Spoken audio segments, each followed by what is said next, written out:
நான் படித்ததில் எனக்கு பிடித்தது.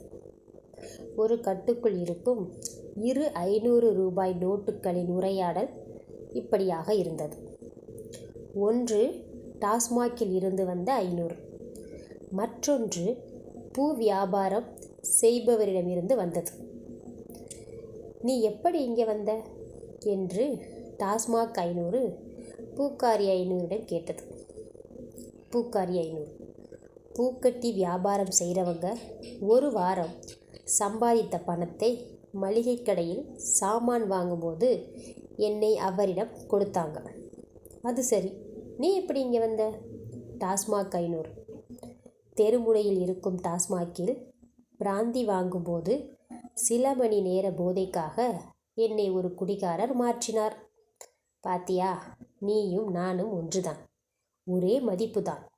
ஆனால் உன்னை மளிகை கடையில் மாற்றி ஒரு வாரத்திற்கான வீட்டுக்கு தேவையான பொருட்களை வாங்க முடிந்தது.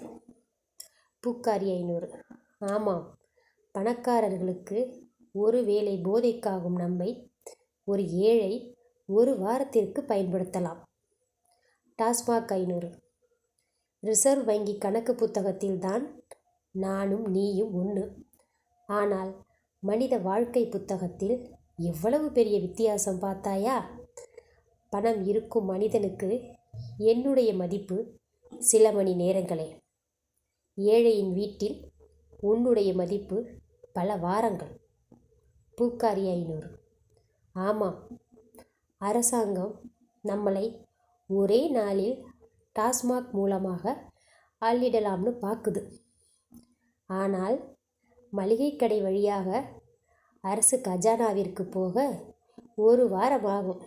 அதுக்குள்ள அரசுக்கு அவசரம் போல. டாஸ்மாக் 500: நீயும் அந்த குடிகாரன் வீட்டில் மளிகை பொருளுக்காக மாற்றப்பட்டு இருந்தால் ஒரு வாரம் தாமதமாக வங்கிக்கு வந்து இருப்ப. நாம் சந்தித்து பேசி நண்பர்களாக வாய்ப்பு இருந்திருக்காது போ.